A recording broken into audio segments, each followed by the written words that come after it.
Cuando crucé las puertas espejadas de la empresa que mi esposo construyó durante 15 años, jamás imaginé encontrar mi rostro en un cartel que decía «Entrada prohibida». El guardia de seguridad miró mi anillo de bodas y se rió.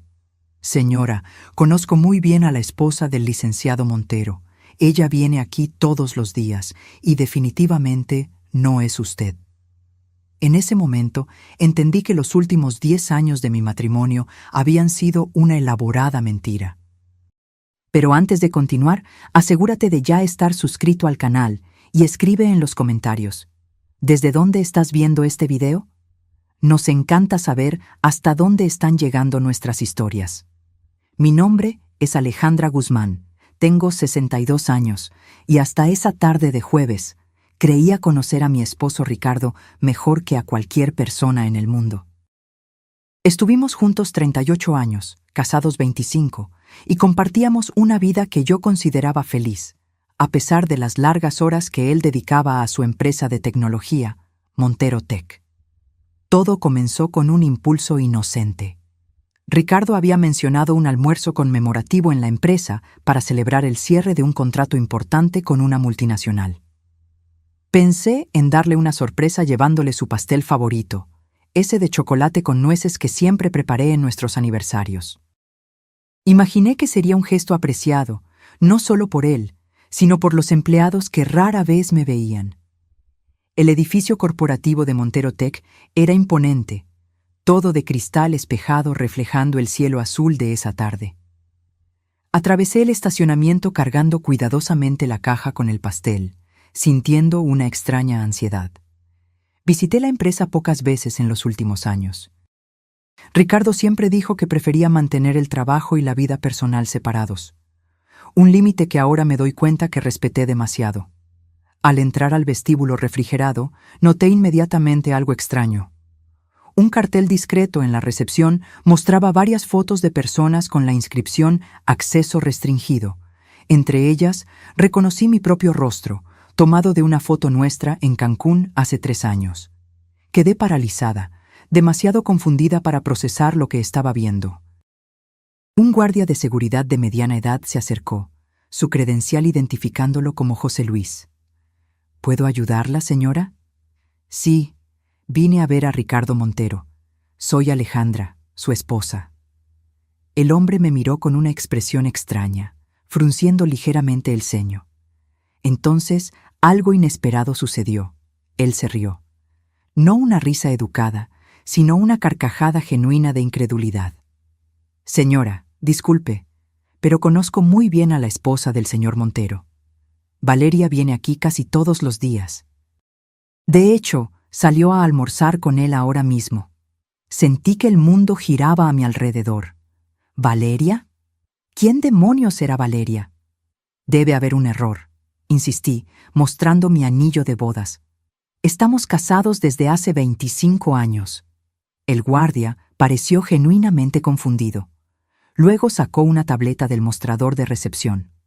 Mire, no quiero ser descortés, pero aquí está una foto del señor Montero con su esposa en el último evento de la empresa. Giró la pantalla hacia mí. La imagen mostraba a Ricardo sonriendo, con el brazo alrededor de la cintura de una mujer rubia y elegante.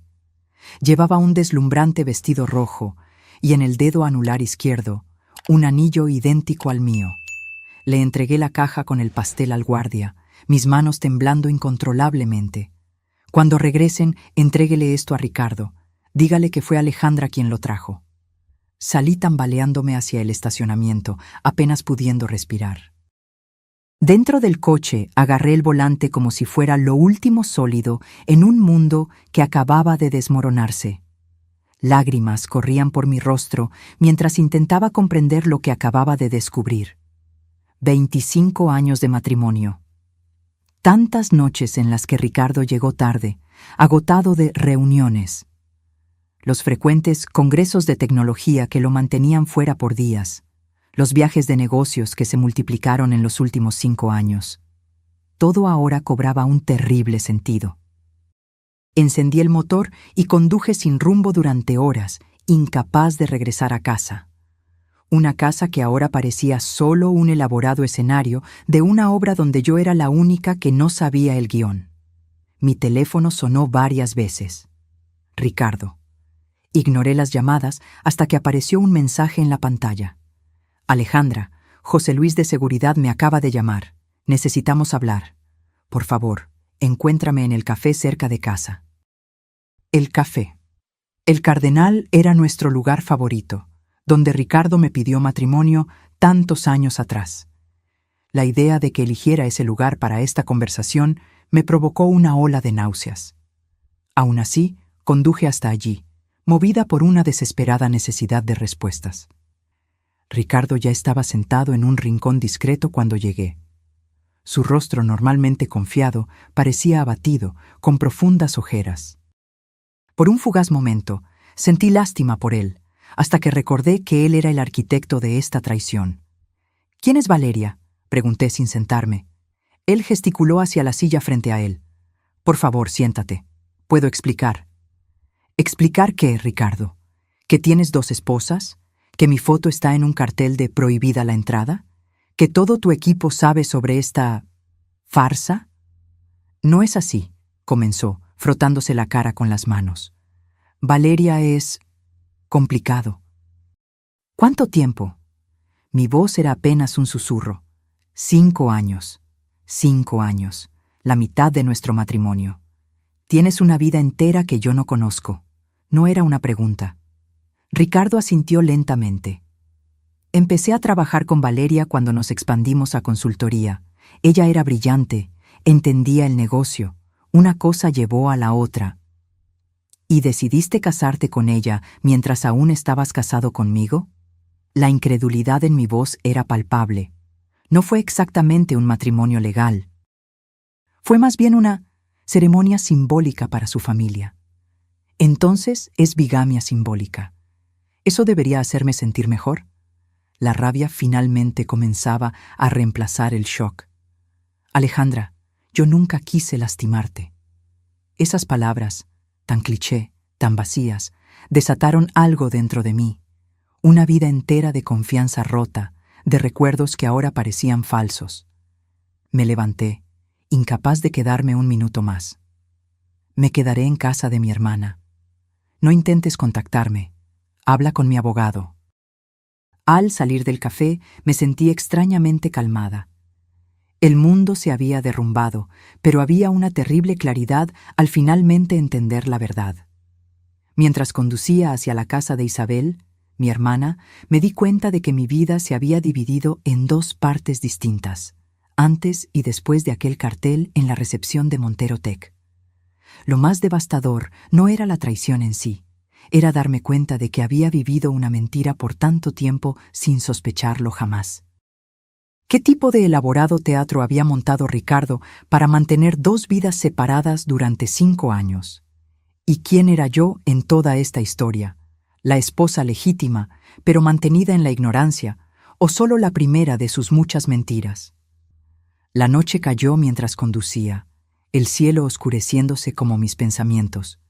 No sabía lo que el mañana traería, pero una cosa estaba clara: el matrimonio que yo conocía había terminado, y quizás nunca había existido realmente.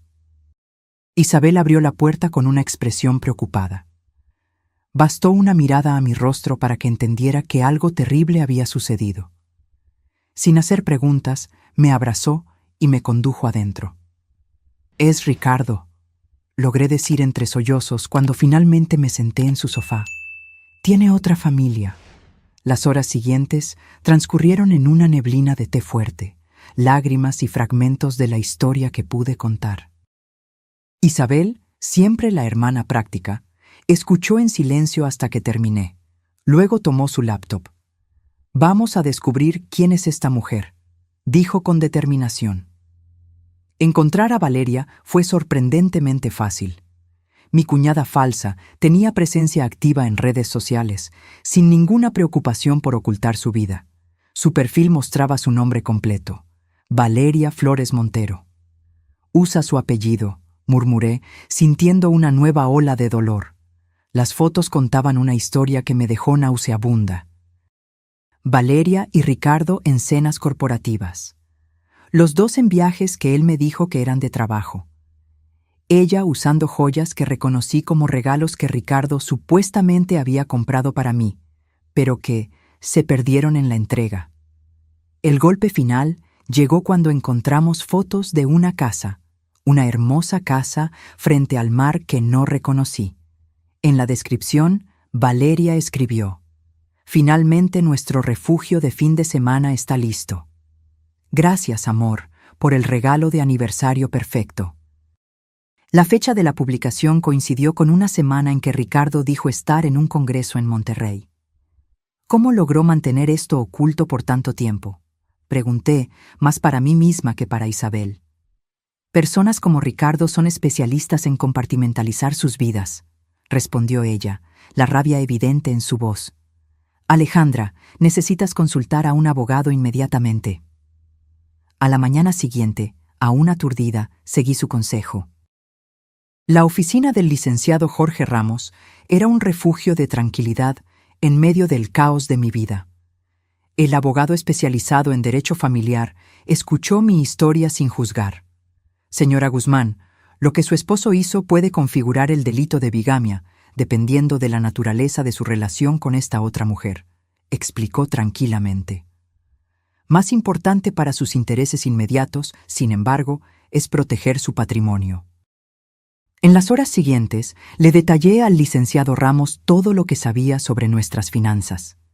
La verdad embarazosa era que sabía muy poco.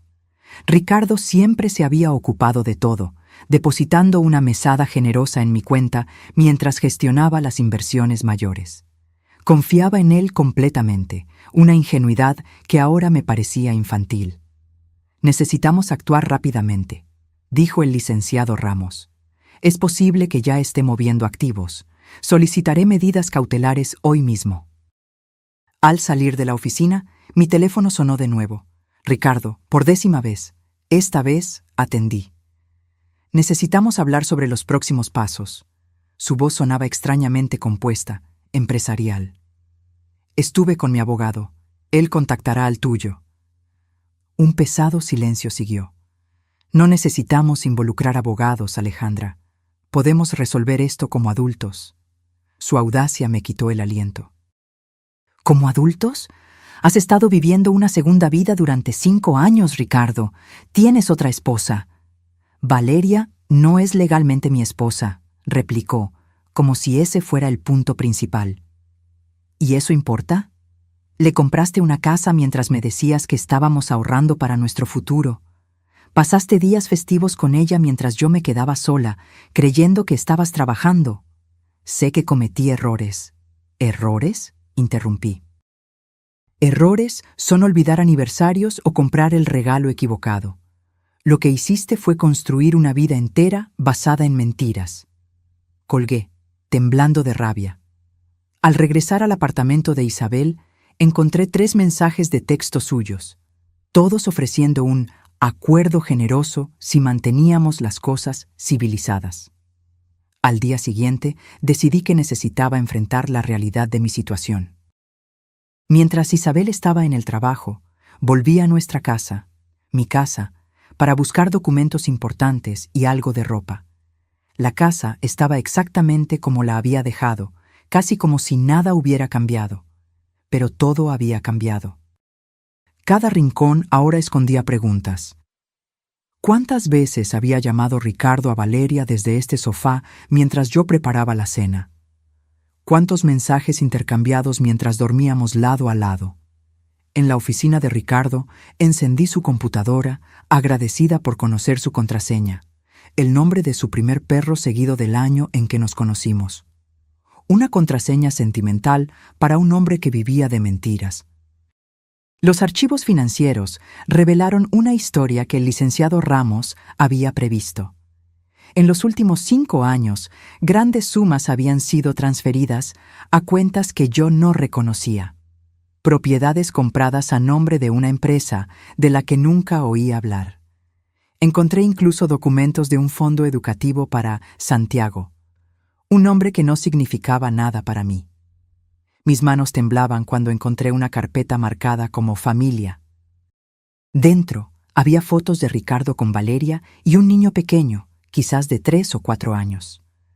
Las fechas de las fotos indicaban que había nacido aproximadamente 9 meses después de que Ricardo conociera a Valeria.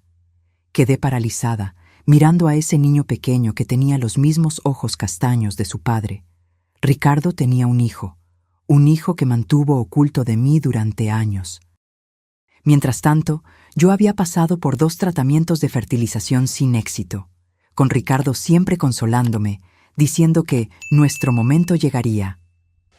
El descubrimiento de ese niño, Santiago, fue el golpe más doloroso. Durante años soñé con ser madre, soporté hormonas, decepciones y el dolor silencioso de cada ciclo fallido. Y todo ese tiempo, Ricardo ya era padre. Regresaba de los congresos a casa, me abrazaba durante mis lágrimas después de otra prueba negativa, sabiendo que tenía un hijo creciendo en otra casa. Copié todos los archivos que pude encontrar y los envié a mi correo electrónico y al licenciado Ramos. Entonces, algo en mí se rompió. Tomé la foto de nuestra boda de la pared y la arrojé contra la chimenea. El cristal se hizo añicos, al igual que mis ilusiones sobre el hombre que había prometido amarme para siempre. Estaba recogiendo algo de ropa en el dormitorio cuando oí abrirse la puerta principal. Ricardo entró, pareciendo sorprendido de verme. «Pensé que estabas en casa de tu hermana», dijo cauteloso. «Vine a buscar mis cosas y encontré a tu hijo». El color abandonó su rostro. «Alejandra, ¿puedo explicar? ¿Explicar qué? ¿Que consolaste mis lágrimas por no poder tener hijos mientras tenías un niño creciendo en otra casa? ¿Que cada tratamiento de fertilización que hicimos fue una mentira?» «No fue así», protestó débilmente. «¿Cómo fue, entonces? Dime, Ricardo, en las noches en que me abrazabas después de otro tratamiento fallido, ¿pensabas en él? ¿En tu hijo verdadero?» Ricardo se recostó contra la pared, como si necesitara apoyo físico. «Santiago no fue planeado. Sucedió justo al inicio con Valeria. Y decidiste mantener ambas relaciones, tener tu familia perfecta con ella, mientras mantenías a la esposa trofeo en casa. Nunca fuiste un trofeo para mí, Alejandra». «¿No? Entonces, ¿qué fui? ¿La idiota que creyó en ti por 15 años? ¿La mujer conveniente que mantenía tu casa, que recibía a tus clientes para cenas, que nunca cuestionaba tus ausencias o tus mentiras?» Él no respondió, y su silencio fue más devastador que cualquier explicación podría ser. «Me llevaré lo que es mío ahora», dije, mi voz sorprendentemente firme. «El resto, los abogados lo resolverán». Al salir cargando mis maletas, Ricardo me llamó. «¿Realmente vas a seguir con esto? ¿Destruir todo lo que construimos?» Me detuve en la puerta, mirándolo por última vez. «Yo no destruí nada, Ricardo. Tú ya lo habías hecho hace 5 años. Yo solo estoy descubriendo finalmente los escombros». Al cerrar la puerta de esa casa, de mi vida anterior, sentí una extraña mezcla de devastación y liberación. La mujer que entró en esa empresa hace 2 días ya no existía. En su lugar, estaba alguien que acababa de descubrir que toda su vida adulta había sido construida sobre arenas movedizas, pero que, de alguna forma, todavía estaba de pie. Los días siguientes transcurrieron en una montaña rusa de emociones.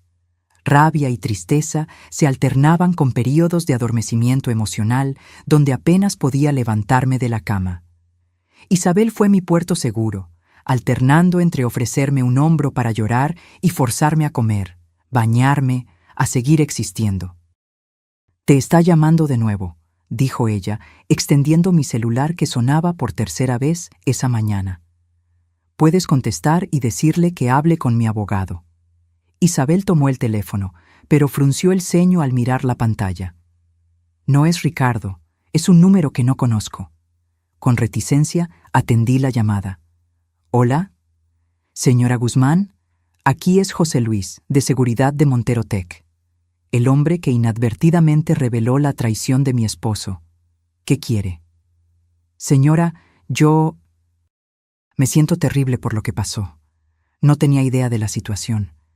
Pensé que debía llamarla porque... dudó.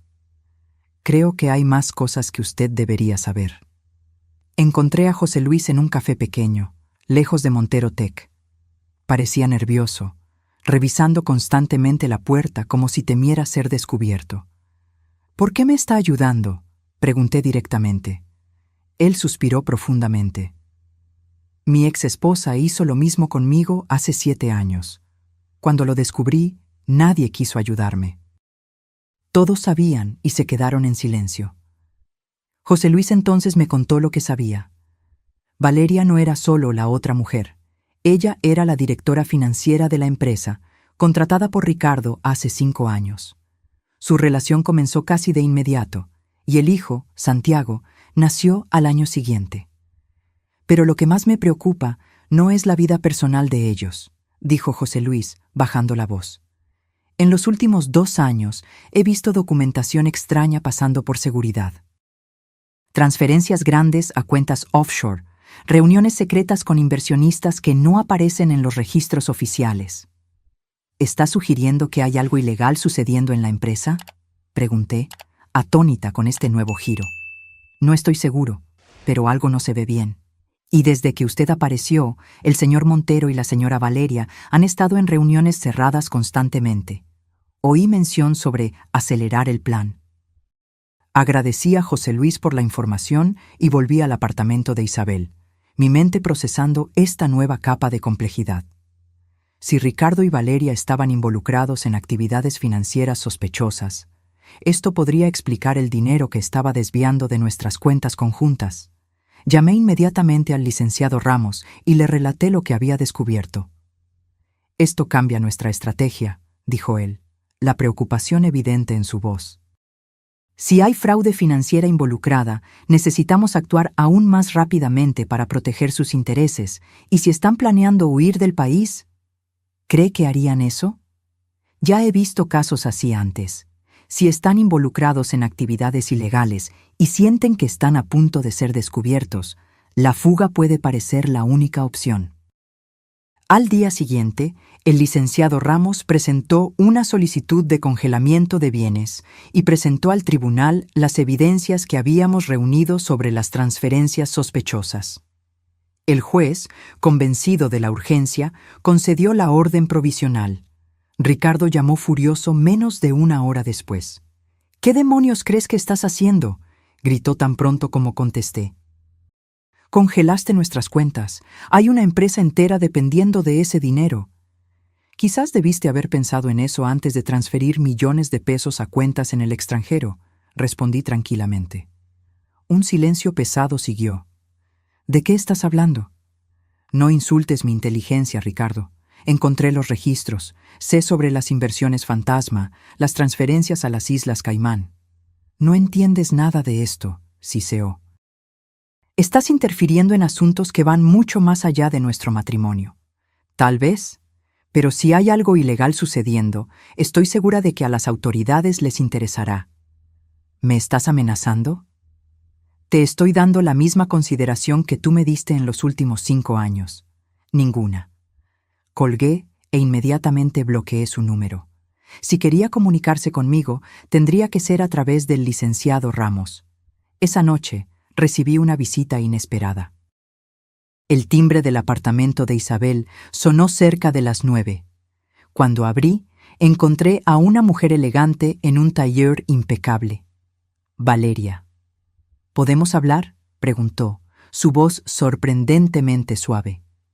Mi primer instinto fue cerrarle la puerta en la cara, pero algo en su expresión me hizo dudar. No había triunfo allí, solo una exhaustividad que reconocí, la misma que vi en mi propio espejo. La dejé entrar, agradecida de que Isabel hubiera salido a cenar con su novio. «¿Por qué estás aquí?», pregunté, sin ofrecer asiento ni café. Valeria permaneció de pie, luciendo incómoda. «Vine porque creo que hay cosas que necesitas saber sobre Ricardo, cosas que quizás yo noté demasiado tarde». «¿Cómo el hecho de que estaba casado cuando empezó a relacionarse contigo?». Ella hizo una mueca. «Me dijo que ustedes estaban separados, que permanecían casados solo en papel, por cuestiones financieras.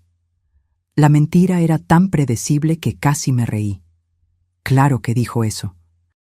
Solo descubrí la verdad hace un año, continuó. Encontré fotos de ustedes juntos en un viaje reciente. Cuando confronté a Ricardo, admitió que todavía vivía contigo, pero dijo que solo estaba esperando el momento adecuado para pedir el divorcio. ¿Y le creíste? ¿Incluso después de descubrir que había mentido sobre nuestro matrimonio? Valeria miró al suelo. Tenemos un hijo juntos, y había otros factores complicados. Los esquemas financieros, quieres decir. Su cabeza se levantó bruscamente. Entonces lo sabes. Sé lo suficiente para entender que algo ilegal está sucediendo en la empresa. Valeria caminó hasta la ventana, observando la noche por un momento antes de volverse hacia mí. Ricardo ha estado desviando fondos de la empresa durante casi 3 años. Al principio eran pequeñas cantidades para inversiones secundarias. Luego se convirtieron en transferencias mayores a cuentas en el extranjero. ¿Y tú, como directora financiera, lo permitiste? Yo ayudé a ocultar las pistas, admitió. Pero en los últimos meses las cosas se salieron de control. Ricardo comenzó a hacer negocios con gente peligrosa. Cuando intenté cuestionarlo, se puso furioso. Se subió la manga del blazer, revelando contusiones amarillentas en la muñeca. Esto fue hace 2 semanas. Fue cuando me di cuenta de que necesitaba proteger a mi hijo. Miré los hematomas, un nuevo horror sumándose a todo lo que ya había descubierto. Ricardo, violento, esa era una faceta de él que nunca había visto. ¿Qué quieres de mí?, pregunté. Estoy planeando cooperar con las autoridades, dijo Valeria, su rostro una máscara de determinación. Tengo pruebas suficientes para incriminar a Ricardo por fraude corporativa, evasión fiscal y lavado de dinero. Pero necesito garantías de inmunidad para mí y seguridad para mi hijo. ¿Y dónde entro yo en esto? Tu abogado presentó una solicitud de congelamiento de cuentas. Eso aceleró todo. Ricardo está desesperado, planeando huir del país mañana. Tiene pasaportes falsos para nosotros 3. Sentí la sangre congelarse en mis venas. ¿Simplemente iba a desaparecer, con todo el dinero? Ese siempre fue su plan final, dijo Valeria amargamente. Usar la empresa para acumular fondos ilegales, luego desaparecer a un país sin extradición. Con lo que no contaba era con que tú descubrieras lo nuestro antes de que estuviéramos listos. Me senté, tratando de asimilar esta nueva realidad. El hombre con el que había compartido mi vida no era solo un mentiroso y traidor, era un criminal a punto de huir del país. ¿Por qué me estás contando esto ahora? Porque necesito tu ayuda para detenerlo, respondió Valeria. Solo así puedo garantizar seguridad para mi hijo, y porque, por extraño que parezca, creo que te lo debo. Miré a esta mujer que, hasta hace 2 días, consideraba mi enemiga. Ahora me doy cuenta de que quizás ambas éramos víctimas del mismo hombre manipulador, aunque de diferentes maneras. ¿Qué propones?, pregunté finalmente. Un plan para capturar a Ricardo infraganti, con evidencias suficientes para asegurar que enfrente la justicia. Pero necesitamos actuar rápido. Tenemos menos de 24 horas. En ese momento, tomé una decisión que cambiaría el curso de nuestras vidas. Tomé mi teléfono y llamé al licenciado Ramos. Necesito que contacte a las autoridades inmediatamente, dije, y vamos a necesitar su sala de conferencias para una reunión urgente. Al colgar, encaré a Valeria. Una alianza silenciosa se había formado entre las 2 mujeres que Ricardo pensaba tener bajo control. Ahora, ese control estaba a punto de escurrirse por sus dedos. La sala de conferencias de la oficina del licenciado Ramos estaba iluminada solo por la luz azulada de una laptop cuando el comandante Soto terminó de escuchar nuestra historia. Ya pasaba de la medianoche, pero la urgencia de la situación no permitía esperar hasta la mañana. Permítame resumir, dijo Soto, un hombre de mediana edad con ojos perspicaces que parecían no perder ningún detalle. Tenemos un ejecutivo que desvió aproximadamente 20 millones de pesos de su propia empresa, Mantuvo 2 familias separadas por años, y ahora planea huir del país mañana por la noche con documentos falsos. Es exactamente eso, confirmó Valeria, quien había traído una carpeta de documentos detallando las transacciones fraudulentas de los últimos 3 años. ¿Y usted? Se giró hacia mí. Como esposa legalmente casada, no tenía conocimiento de estas actividades hasta que descubrió la existencia de la señora Flores. Ricardo siempre mantuvo nuestras finanzas separadas, respondí. Depositaba una mesada generosa en mi cuenta y decía que estaba invirtiendo el resto para nuestro futuro. Soto asintió, tomando notas. Lo que tenemos aquí justifica no solo una investigación por fraude financiera, sino también por falsedad ideológica, evasión fiscal y posiblemente incluso bigamia, dependiendo de cómo se llevó a cabo la ceremonia con la señora Flores. No fue un matrimonio legal, aclaró Valeria. Fue solo una ceremonia simbólica para mi familia. Pero Ricardo firmó documentos de la Escuela de Santiago como si estuviera casado conmigo. Eso es falsedad ideológica, confirmó el licenciado Ramos. Lo que nos interesa ahora es cómo proceder para asegurar que el señor Montero no escape de la justicia. El vuelo está programado para mañana a las 23:45, dijo Valeria. Un jet privado a Dubái, luego conexión a un destino que no me reveló. Necesitamos atraparlo con las pruebas, dijo Soto. No solo los documentos que usted trajo, sino también los pasaportes falsos e, idealmente, sorprenderlo intentando salir del país. Un plan comenzó a formarse. Valeria regresaría a casa como si nada hubiera pasado. Ella aceptó usar un dispositivo de grabación para documentar cualquier confesión que Ricardo pudiera hacer sobre sus planes de fuga y actividades financieras ilícitas.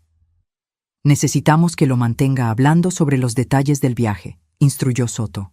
Pregunte sobre los pasaportes, sobre las cuentas en el extranjero, sobre cómo pretende acceder al dinero una vez que estén fuera del país. Valeria asintió, su rostro pálido pero determinado. ¿Y qué hay de Santiago? No quiero que esté presente cuando hagan el arresto. Podemos arreglar para que esté en un lugar seguro, garantizó Soto. ¿Quizás con algún familiar de confianza? Mi madre puede recogerlo en la escuela mañana, dijo Valeria. Ricardo no sospechará eso. Ella frecuentemente se queda con Santiago cuando tenemos compromisos por la noche. Mientras se acordaban los detalles del plan, permanecí en silencio, observando esta extraña alianza entre la policía, mi abogado y la mujer que hace 2 días ni siquiera sabía que existía. La ironía de la situación no se me escapó. Valeria y yo, ambas engañadas de diferentes maneras por el mismo hombre, ahora unidas para detenerlo. Cuando la reunión terminó, ya eran casi las 2 de la mañana. Valeria se levantó para irse, pero dudó en la puerta. Alejandra, dijo, mi nombre sonando extraño en sus labios. Por más bizarro que parezca, gracias. Podrías haberme tratado como enemiga, pero elegiste escuchar. No somos enemigas, respondí cansada. Somos solo 2 mujeres que cometieron el error de amar al mismo hombre mentiroso. Ella asintió, una leve sonrisa triste cruzando su rostro. Creo que nunca conocimos realmente a Ricardo, ¿verdad? Ni yo, ni tú. Después de que Valeria se fue, Soto se acercó con una mirada compasiva. Señora Guzmán, entiendo que este es un momento extremadamente difícil, pero su cooperación es crucial. Necesitamos que se mantenga completamente alejada de Ricardo hasta el momento del arresto. Cualquier contacto podría alertarlo. No se preocupe, comandante. No tengo ningún deseo de verlo hasta que esté esposado. A la mañana siguiente, la espera parecía interminable. Cada minuto se arrastraba mientras intentaba ocupar mi mente con cualquier cosa, excepto los pensamientos sobre lo que estaba por venir. Isabel había sido informada sobre el plan e insistió en quedarse conmigo, cancelando sus compromisos de trabajo. «No tienes que hacer esto», protesté débilmente. «Sí, tengo que hacerlo», insistió ella. «Ninguna hermana mía va a pasar por esto sola». Alrededor de las 4 de la tarde, recibí un mensaje de texto de un número desconocido. Santiago está seguro con mi madre y confirmó nuestro vuelo para esta noche. Todo según lo planeado. V.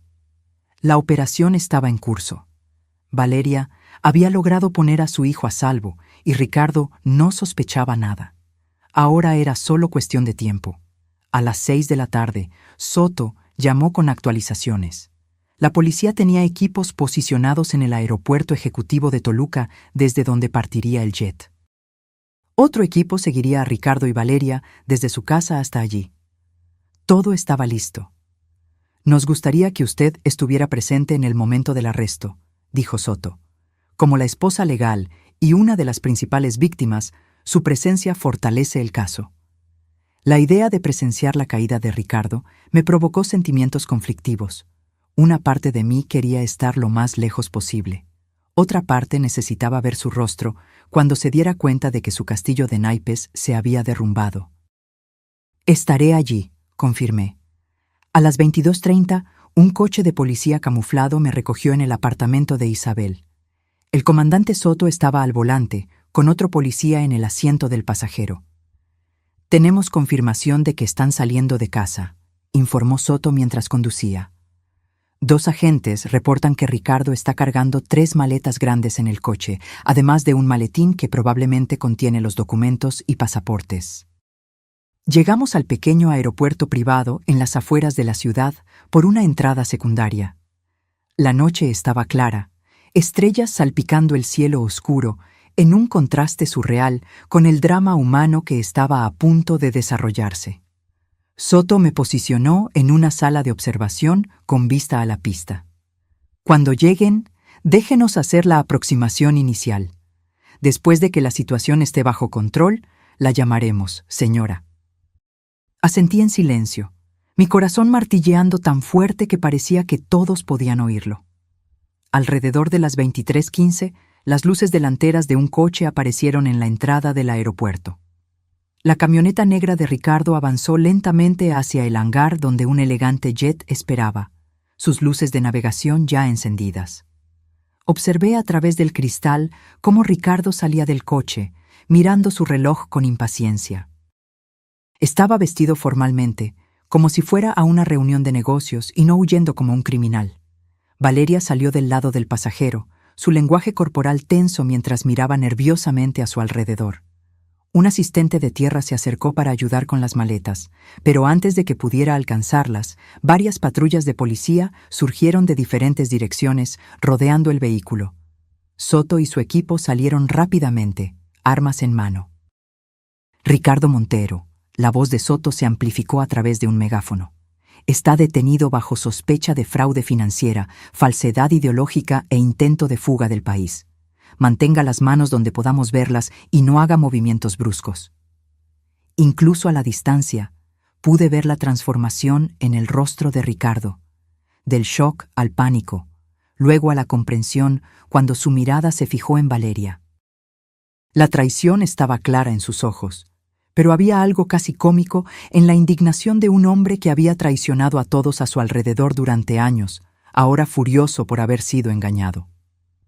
Soto condujo a Valeria lejos, mientras otros policías esposaban a Ricardo y comenzaban a revisar las maletas. Cuando la situación estuvo bajo control, Soto vino a buscarme. «Está pidiendo hablar con usted», dijo el comandante. «Usted no está obligada a hacerlo». «No», respondí, sorprendiéndome a mí misma. «Quiero mirarlo a los ojos por última vez». Ricardo estaba sentado en el asiento trasero de una patrulla policial, manos esposadas delante de su cuerpo. Cuando me vio acercarme, su expresión cambió a algo que intentaba parecer contrición. «Alejandra», dijo cuando me acerqué, «esto es un malentendido. Puedo explicarlo todo». «¿Explicar qué, Ricardo? ¿Las 2 familias? ¿Los millones desviados? ¿Los pasaportes falsos?» «No entiendes la presión que he estado enfrentando», susurró urgentemente. «Hice esto por nosotros, por nuestro futuro». La audacia de la mentira me hizo reír, un sonido sin humor que pareció sorprenderlo. ¿Por nosotros? ¿Cuál nosotros exactamente? ¿Tú y yo? ¿Tú y Valeria? ¿O tú y el dinero con el que estabas a punto de huir? Su rostro se endureció. No sabes nada de negocios. A veces necesitamos tomar decisiones difíciles para... Basta, interrumpí. No más mentiras. Tendrás mucho tiempo en prisión para inventar nuevas historias. Me di la vuelta para irme, pero él gritó mi nombre de nuevo. Cuando me volví, vi algo que nunca había visto antes en el rostro de Ricardo. Miedo genuino. ¿Qué va a pasar ahora?, preguntó, su voz despojada de la habitual confianza. ¿Ahora? Ahora enfrentas las consecuencias de tus elecciones. Algo que probablemente nunca tuviste que hacer antes. Mientras me alejaba, sentí un peso ser levantado de mis hombros. El hombre que amé durante casi 2 décadas era un extraño para mí. Quizás siempre lo había sido. En la sala de interrogatorio improvisada en el aeropuerto, encontré a Valeria siendo entrevistada por otro detective. Parecía agotada, pero aliviada. ¿Santiago está bien?, pregunté, sentándome a su lado. Sí, respondió, sorprendida por mi preocupación. Mi madre lo mantendrá alejado de las noticias por unos días, hasta que yo pueda explicar, de alguna forma. Los niños son más resilientes de lo que pensamos, dije suavemente. Él estará bien. ¿Y tú?, preguntó Valeria, sus ojos estudiando mi rostro. ¿Cómo estás? La pregunta me tomó por sorpresa. ¿Cómo estaba?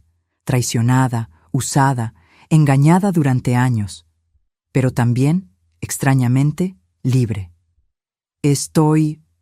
Dudé, buscando la palabra correcta. Estoy diferente, y creo que eso es bueno. Cuando finalmente dejé el aeropuerto, el cielo comenzaba a clarear en el horizonte. Un nuevo día estaba naciendo, el primero de muchos en una vida que ya no sería definida por las mentiras de Ricardo Montero. En las semanas siguientes al arresto de Ricardo, mi vida se convirtió en un torbellino de declaraciones, reuniones con abogados y revelaciones cada vez más choqueantes sobre el hombre con el que estuve casada durante 25 años. La investigación reveló que el esquema financiero era aún más extenso de lo que Valeria había sospechado. Ricardo no solo desviaba fondos de la empresa, había establecido una elaborada red de empresas fantasma para lavar dinero de clientes de reputación dudosa. Conforme las capas del fraude eran desveladas, quedó claro que estaba involucrado con personas verdaderamente peligrosas, incluidos cárteles internacionales que usaban Montero Tech para limpiar capital ilícito. «Usted tuvo mucha suerte», comentó Soto durante una de nuestras reuniones para mi declaración formal. Si Ricardo hubiera logrado huir, esas organizaciones probablemente habrían ido tras él y tras cualquier persona asociada con él. La prensa tuvo un festín con la historia. CEO llevaba vida doble y fraude millonario y 2 esposas eran algunos de los titulares más suaves. Rechacé todas las solicitudes de entrevistas, manteniéndome recluida en el apartamento de Isabel mientras la tormenta mediática se desarrollaba. El licenciado Ramos trabajó incansablemente para proteger mis intereses legales. Como esposa legal, yo técnicamente podría ser considerada cómplice en los crímenes de Ricardo si no probaba mi completa ignorancia sobre sus actividades. Afortunadamente, la declaración de Valeria y las evidencias de mi exclusión deliberada de los negocios fueron suficientes para eximirme de cualquier responsabilidad. El aspecto más perturbador, sin embargo, vino cuando la policía registró la oficina personal de Ricardo en nuestra casa, un cuarto que él siempre mantuvo cerrado con llave, alegando necesidad de privacidad para trabajar. Dentro de una caja fuerte empotrada en la pared, encontraron no solo documentos relacionados con los fraudes financieros, sino también un detallado plan de contingencia en caso de que su esquema fuera descubierto. El comandante Soto me entregó una copia del documento, su expresión grave. Debe estar preparada. El contenido es perturbador. El plan B, como Ricardo lo había titulado, delineaba meticulosamente cómo pretendía incriminarme en caso de que sus actividades ilícitas fueran expuestas. Había recogido mi firma en diversos documentos a lo largo de los años. muchos de los cuales yo firmé confiando en que estaban relacionados con nuestras inversiones conjuntas. En realidad, eran poderes y autorizaciones que podrían vincularme directamente a sus actividades fraudulentas. Si es necesario, AG debe ser posicionada como cómplice voluntaria, decía un extracto particularmente gélido. Evidencia suficiente ha sido plantada para sugerir su conocimiento y participación. Su firma está en documentos clave que pueden ser fechados retroactivamente. AG. Alejandra González, usando el apellido de soltera de Alejandra, que es Guzmán. Mi nombre reducido a iniciales en un plan para convertirme en chivo expiatorio si su imperio criminal se desmoronaba. Realmente pretendía arrojarme a los lobos, murmuré, sintiendo un vacío en el estómago. Parece que sí, confirmó Soto, pero el plan dependía de que él tuviera tiempo para organizar las evidencias fabricadas. Nuestra intervención rápida lo impidió. ¿Y si no hubieran actuado a tiempo? ¿Estaría yo siendo arrestada en su lugar? Es una posibilidad que no podemos descartar. Hombres como Ricardo Montero siempre tienen un plan de escape, y rara vez incluyen lealtad hacia aquellos que confían en ellos. El descubrimiento de este plan contingencial fue, en muchos aspectos, más devastador que la traición inicial.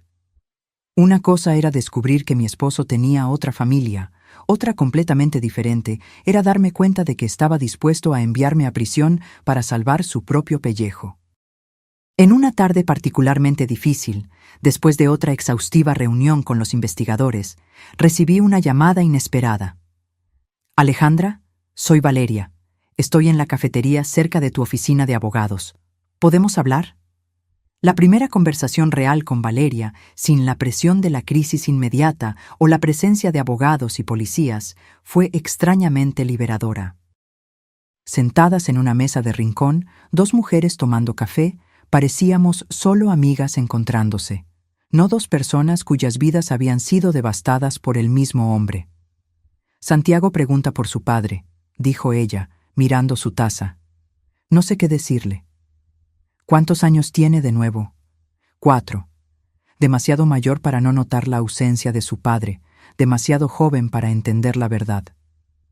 Asentí, imaginando lo difícil que sería explicar algo tan complejo a un niño. ¿Qué le estás diciendo por ahora? Que su padre está viajando por trabajo, pero eso no va a durar mucho. Suspiró. Los abogados dicen que con las evidencias que tenemos, Ricardo probablemente enfrentará al menos 12 años. Santiago tendrá 16 cuando salga. Una infancia entera sin padre. Por mucho que Ricardo mereciera su castigo, la tristeza por el niño inocente era genuina. Quizás puedas decirle que cometió errores y necesita arreglar las cosas, sugerí. No es una mentira, y permite que Santiago entienda que las acciones tienen consecuencias, incluso para los adultos. Valeria asintió pensativamente. Eso podría funcionar. Dudó, luego prosiguió. Por cierto, vine también para agradecerte. El comandante me dijo sobre el plan contingencial de Ricardo. Parece que estaba listo para sacrificarnos, a ambas. Típico de él, ¿no? Siempre pensando solo en sí mismo. ¿Alguna vez te preguntaste? Valeria comenzó, luego se detuvo, como si reconsiderara. ¿Qué? Si alguna vez amó a alguna de nosotras, verdaderamente. La pregunta flotó entre nosotras, pesada con implicaciones. Yo misma me lo había preguntado innumerables veces desde el descubrimiento. Creo que él amaba la idea de nosotras, respondí finalmente. Él amaba lo que representábamos en diferentes aspectos de su vida. Yo era la esposa respetable, el ancla social, la prueba de su éxito convencional. Tú eras la socia de negocios, la cómplice en sus ambiciones, la madre de su hijo. Pero no éramos personas reales para él, Valeria completó mi pensamiento. Éramos solo activos, posesiones. Exactamente. Y cuando las posesiones se vuelven pasivos, te deshaces de ellas. Permanecimos en silencio por un momento, cada una absorbiendo la dura verdad de esta realización. ¿Qué vas a hacer ahora?, preguntó Valeria finalmente. Después de que todo esto esté resuelto, la pregunta me tomó por sorpresa. Estaba tan enfocada en sobrevivir al presente que apenas había pensado en el futuro. Honestamente, no tengo idea. La casa se está vendiendo para pagar a las víctimas del fraude. Casi todo nuestro dinero está congelado pendiente de investigación. Prácticamente estoy empezando desde cero a los 62 años. Yo también, dijo Valeria con una sonrisa irónica.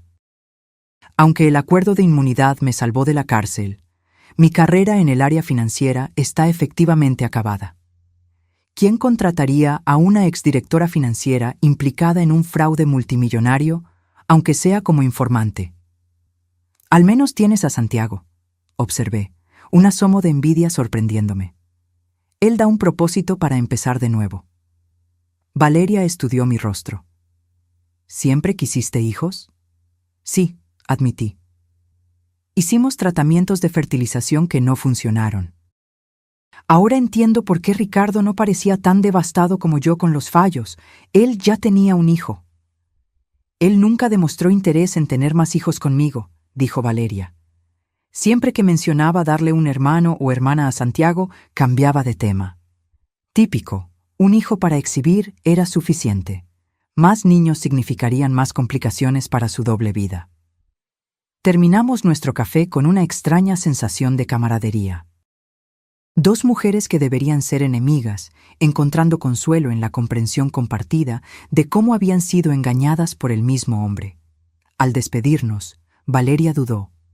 Alejandra, sé que esto puede sonar extraño, pero ¿sería tan terrible si mantuviéramos contacto? Hay algo reconfortante en hablar con alguien que realmente entiende. La sugerencia debería haber parecido absurda. ¿Hacerme amiga de la otra mujer? Pero nada en mi vida seguía ya las reglas convencionales.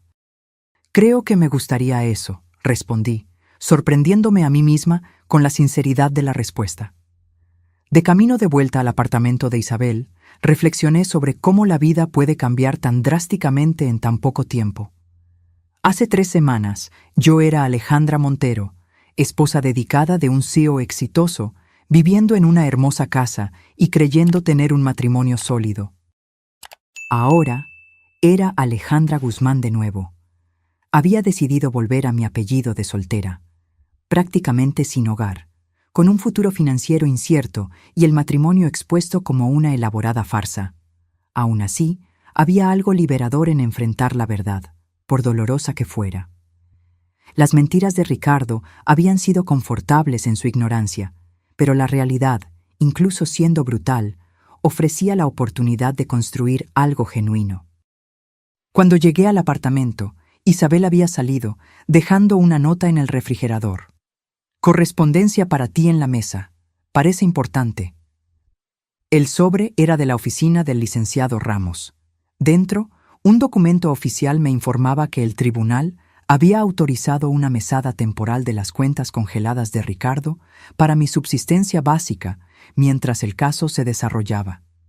Una pequeña victoria en medio del caos. Pero fue el segundo documento el que realmente capturó mi atención. Era una propuesta de un editor, canalizada por el licenciado Ramos, solicitando que considerara escribir un libro sobre mi experiencia. Su historia tiene todos los elementos de un relato poderoso sobre traición, resiliencia y reconstrucción, decía la carta. Creemos que podría ayudar a muchas personas que han pasado por experiencias similares de engaño y ruptura de confianza. Me senté en el pequeño balcón del apartamento, observando el atardecer mientras consideraba la propuesta. ¿Transformar mi dolor en algo que pudiera ayudar a otros? Tal vez era exactamente el propósito que buscaba. Tomé mi celular y envié un mensaje a Valeria. Acabo de recibir una propuesta para escribir un libro sobre toda esta experiencia. ¿Qué piensas? Su respuesta llegó rápidamente. Creo que deberías hacerlo. Si alguien puede transformar esta pesadilla en algo significativo, eres tú. Sonreí al teléfono, apreciando el voto de confianza de esta improbable aliada. Mientras el cielo se teñía de naranja y púrpura, comencé a imaginar cómo sería mi historia. No la historia de una víctima, sino de una sobreviviente. No un cuento de traición, sino de liberación. La noche caía sobre la ciudad, y con ella, la promesa de un nuevo capítulo apenas estaba comenzando a escribirse. 6 meses pasaron desde la noche del arresto de Ricardo. El otoño había dado paso al invierno, y ahora la primavera comenzaba a despuntar, trayendo consigo la promesa de renovación que tanto necesitaba. Me mudé del apartamento de Isabel a un pequeño flat alquilado con el dinero de la mesada que el tribunal me había concedido. Era modesto comparado con la espaciosa casa donde viví con Ricardo, pero había algo reconfortante en la simplicidad. Cada objeto allí era verdaderamente mío. Cada decisión sobre el espacio reflejaba solo mis preferencias. El proceso legal contra Ricardo continuaba desarrollándose con la lentitud característica del sistema judicial. Había contratado un equipo caro de abogados que exploraban cada resquicio procesal posible, pero las evidencias en su contra eran abrumadoras. Aún así, el juicio final probablemente aún tardaría meses. Mientras tanto, yo encontraba mi propio camino. Acepté la propuesta del editor y comencé a trabajar en el libro, un proceso terapéutico que me forzaba a examinar los 15 años de matrimonio bajo una nueva luz. Cada recuerdo necesitaba ser reevaluado, cada momento feliz cuestionado en cuanto a su autenticidad.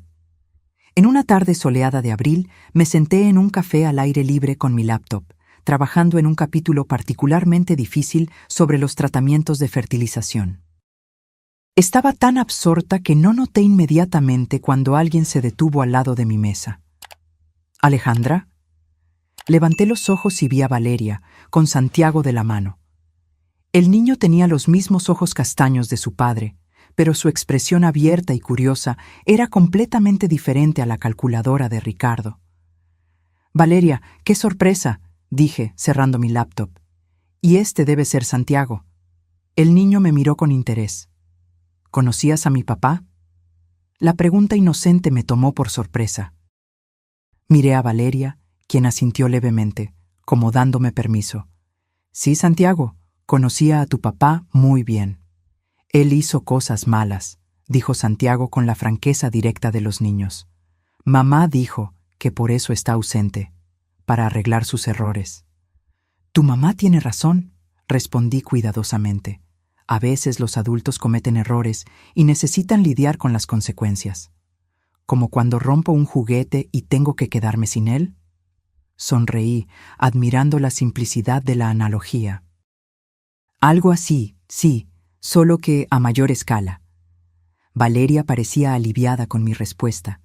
«Santiago, ¿por qué no vas a escoger un dulce en el mostrador mientras hablo con Alejandra? Puedes pedir ayuda a la señorita de la caja». Cuando el niño se alejó animadamente, Valeria se sentó frente a mí. «Disculpa aparecer así. Te vimos desde la calle y Santiago insistió en saludar». «No tienes que disculparte. Es adorable». «Ha estado preguntando más por su papá últimamente», dijo ella, observando a su hijo en el mostrador. «Los amiguitos de la escuela hablan de sus papás, hacen preguntas. Es difícil explicar». «Estás haciendo lo mejor que puedes», aseguré. «Parece estar lidiando bien con todo». «Estamos viendo a un terapeuta infantil. Ayuda bastante». Hizo una pausa. «¿Y tú? ¿Cómo va el libro?» «Avanzando», respondí. Es extraño poner todo en palabras, revivir ciertos momentos, pero también es curativo, de alguna forma. «¿Ya decidiste cómo me vas a retratar?», preguntó ella con una sonrisa vacilante. La pregunta había sido discutida antes. Desde nuestras primeras conversaciones después del arresto, habíamos desarrollado una extraña amistad. Nos encontrábamos ocasionalmente para tomar café, intercambiábamos mensajes sobre actualizaciones del caso. Una camaradería nacida de la comprensión compartida. «Como eres», respondí honestamente. Una mujer que también fue engañada, que tomó decisiones cuestionables bajo la influencia de un manipulador hábil, pero que al final eligió hacer lo correcto. Sus ojos brillaron con lágrimas contenidas. «Gracias por eso. No todos han sido tan comprensivos». Yo sabía a qué se refería. Aunque el acuerdo de inmunidad la había protegido legalmente, Valeria enfrentaba su propio juicio social. Ex colegas la evitaban, amigos se distanciaron. La sociedad frecuentemente tenía más facilidad para perdonar a un hombre por sus crímenes que a una mujer por su asociación con él. Santiago regresó con una enorme galleta de chocolate, interrumpiendo el momento de vulnerabilidad. «Mamá, ¿puedo mostrarle mi dibujo nuevo a Alejandra?» «Claro, cariño». Abrió cuidadosamente su pequeña mochila colorida y sacó un dibujo hecho con crayones. «Es nuestra familia», explicó con orgullo. El dibujo mostraba 3 figuras: una mujer más grande con cabello amarillo, Valeria, un niño de azul, él mismo, y una figura más pequeña al lado que parecía ser una niña. «¿Quién es esta?», pregunté, señalando a la tercera figura. «Mi hermanita», respondió como si fuera obvio. «Todavía está en la panza de mamá, pero va a nacer pronto». Miré a Valeria, la sorpresa estampada en mi rostro. Ella se sonrojó ligeramente. «Iba a contártelo hoy, de hecho», dijo en voz baja. «Tengo 4 meses de embarazo». «Valeria, eso es... ¡Wow! Me alegro por ti». Y sorprendentemente estaba siendo sincera. «Es de Julio», aclaró rápidamente. «Aquel profesor de música que mencioné, llevamos casi 3 meses juntos. Toca la guitarra y me enseña canciones geniales», añadió Santiago entusiastamente. Observé a los dos, este pequeño núcleo familiar en formación, y sentí una mezcla de emociones. Un atisbo de envidia, sí, pero principalmente una genuina alegría porque Valeria estuviera reconstruyendo su vida. «Te mereces ser feliz», dije, extendiendo y apretando su mano brevemente. Después de que se fueron, volví a mi laptop con una nueva perspectiva. Mientras escribía sobre mi viaje, me di cuenta de que estaba enfocándome demasiado en el pasado, en la traición y el dolor. Pero la verdadera historia, la que realmente importaba, era sobre el futuro, sobre reconstrucción y descubrimiento. Esa noche, recibí una llamada del licenciado Ramos. «Tengo noticias importantes», dijo sin preámbulos. El juez emitió una decisión preliminar sobre sus derechos a los bienes no directamente vinculados a las actividades fraudulentas de Ricardo. Y la justicia reconoció que usted fue víctima, no cómplice. Eso significa que tendrá derecho a una porción significativa de los bienes legítimos que queden después de las restituciones a las víctimas del fraude. «¿Cuánto?», pregunté, tratando de no alimentar esperanzas. «Suficiente para un nuevo comienzo cómodo. No será rica, Alejandra, pero tendrá estabilidad financiera». Después de colgar, me quedé sentada en el pequeño balcón de mi apartamento, observando las luces de la ciudad. Estabilidad financiera. La frase resonaba en mi mente como una promesa. No se trataba de recuperar la vida lujosa que tenía con Ricardo.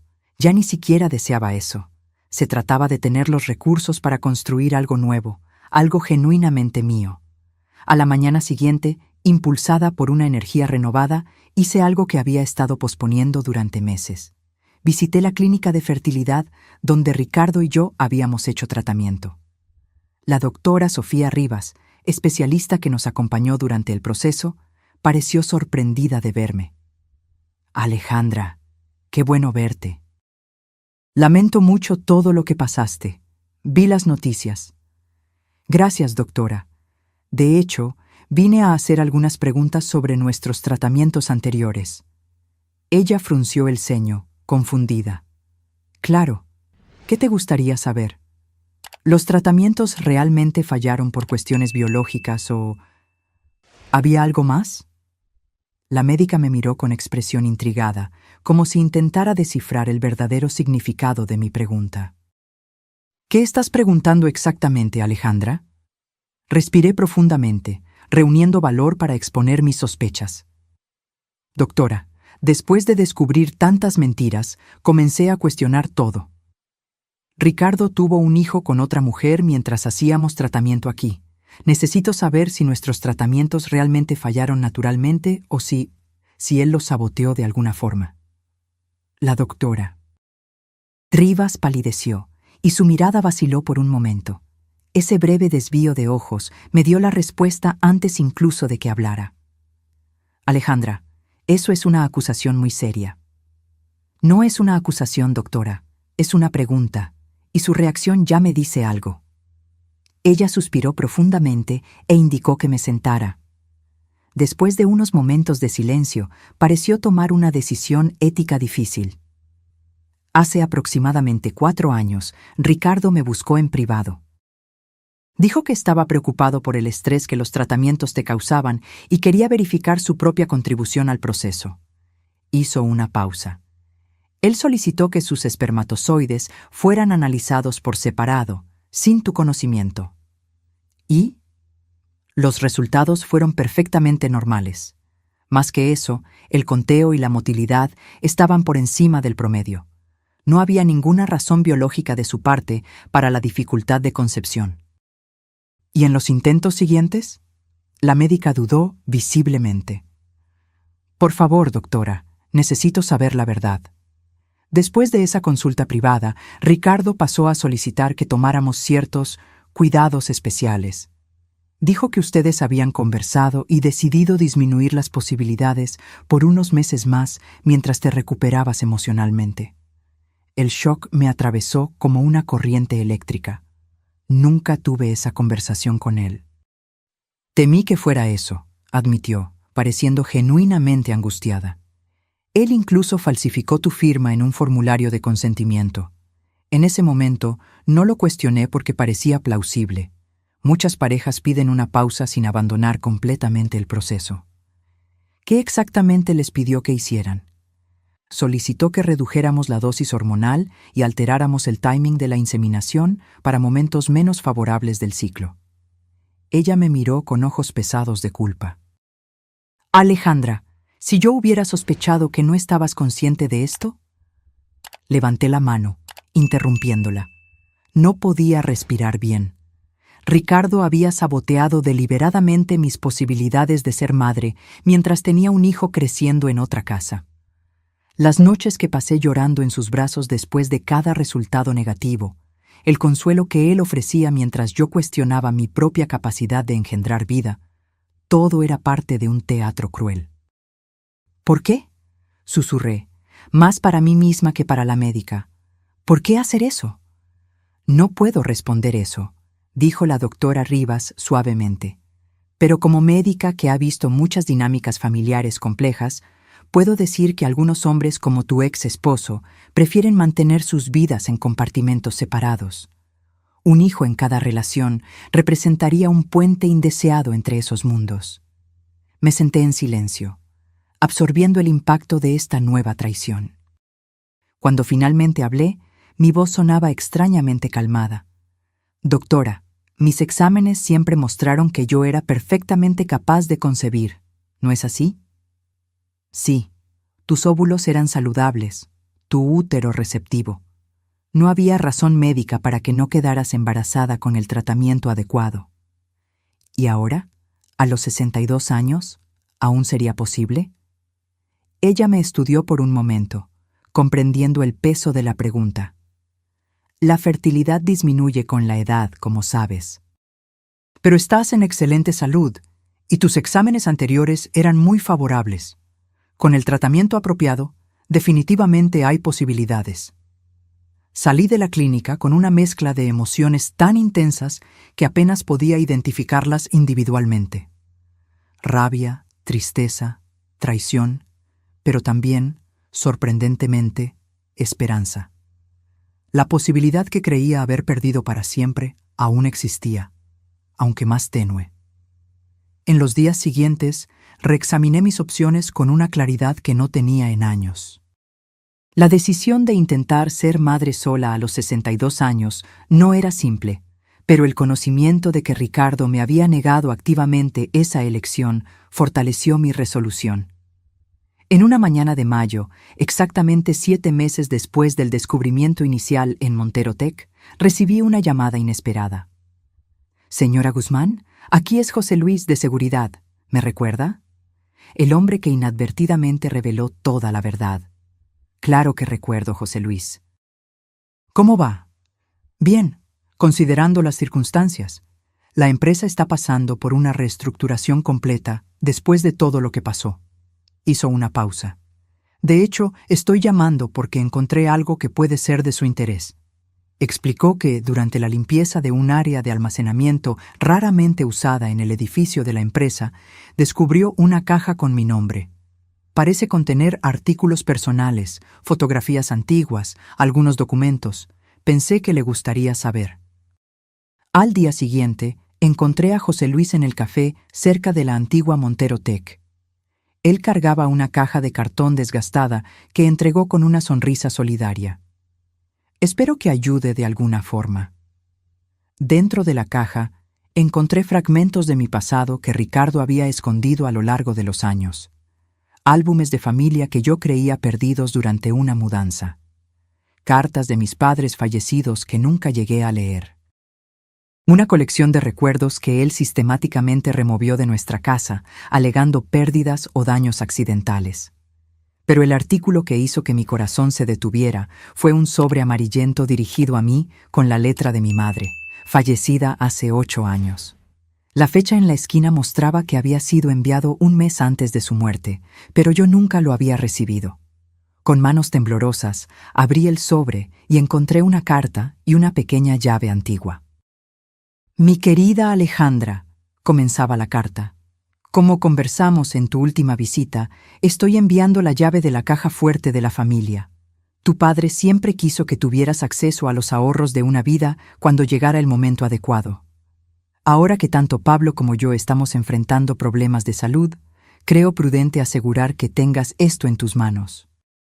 La carta continuaba con instrucciones detalladas sobre la caja fuerte en un banco en el interior, donde mis padres habían vivido toda la vida. Una caja fuerte, cuyo contenido yo nunca supe que existía porque Ricardo interceptó la correspondencia. 2 semanas después, me senté en la oficina del gerente del pequeño banco regional, observando mientras él abría la caja fuerte. Dentro encontré un tesoro modesto, pero significativo. Algunas joyas de familia, documentos importantes y, más sorprendentemente, un registro de inversiones hechas por mi padre a lo largo de décadas, inversiones que habían crecido silenciosamente durante todos esos años. Por lo que veo aquí, señora Guzmán, el valor actual supera los 800,000 pesos, dijo el gerente, analizando los documentos. Su padre fue muy cauteloso e inteligente con sus aplicaciones. 800,000 pesos. No era una fortuna que cambiaría vidas, pero representaba exactamente lo que yo necesitaba en ese momento: independencia financiera real y los medios para comenzar de nuevo genuinamente. Esa noche, sentada en el balcón de mi pequeño apartamento, tomé varias decisiones importantes. Primero, usaría parte del dinero para comprar un apartamento propio, nada lujoso, pero un lugar verdaderamente mío. Segundo, invertiría en una pequeña empresa de consultoría de imagen que siempre soñé con abrir, aprovechando mi experiencia como esposa corporativa que organizaba eventos y cenas importantes. Y tercero, más importante, reservaría una cantidad para intentar realizar mi sueño de ser madre. A la mañana siguiente, programé una consulta con la doctora Rivas para discutir mis opciones de fertilización. Por primera vez en casi un año, sentí que controlaba mi propio destino, no como víctima de una elaborada mentira, sino como arquitecta de mi propia reconstrucción. Mientras caminaba por las calles de la ciudad esa tarde, recibí un mensaje de Valeria. Acabo de saber de la decisión judicial sobre los bienes. Feliz de que tendrás lo que mereces. ¿Almuerzo la próxima semana para celebrar? Sonreí al teléfono, apreciando la ironía de encontrar una aliada en la persona que debería, por todas las convenciones sociales, ser mi enemiga. Respondí, sí, pero tengo novedades aún mejores para compartir, y esta vez yo invito. El sol de la tarde bañaba la ciudad en tonos dorados mientras yo continuaba mi camino, cada paso más ligero que el anterior. Ricardo me había robado años de mi vida con sus mentiras, pero el futuro, con todas sus incertidumbres y promesas, ese me pertenecía enteramente a mí. Un año después de la fatídica visita a Montero Tech, Mi vida se había transformado completamente. El apartamento modesto pero acogedor que compré se convirtió en un verdadero hogar. Cada objeto, cada color, cada detalle reflejaba solo mis elecciones, sin compromisos ni concesiones. Mi pequeña empresa de consultoría de imagen corporativa y organización de eventos, Nueva Fase, comenzaba a ganar clientes regulares. Irónicamente, el libro que escribí sobre mi experiencia con Ricardo atrajo más atención de lo que esperaba. Cartel en la puerta, ¿Cómo sobreviví a un matrimonio de mentiras?, se convirtió en un éxito moderado, especialmente entre mujeres que pasaron por traiciones similares, aunque menos dramáticas. Pero el cambio más significativo y aterrador en mi vida estaba creciendo dentro de mí. Con 16 semanas de embarazo, yo finalmente realizaba el sueño que Ricardo había saboteado activamente durante años.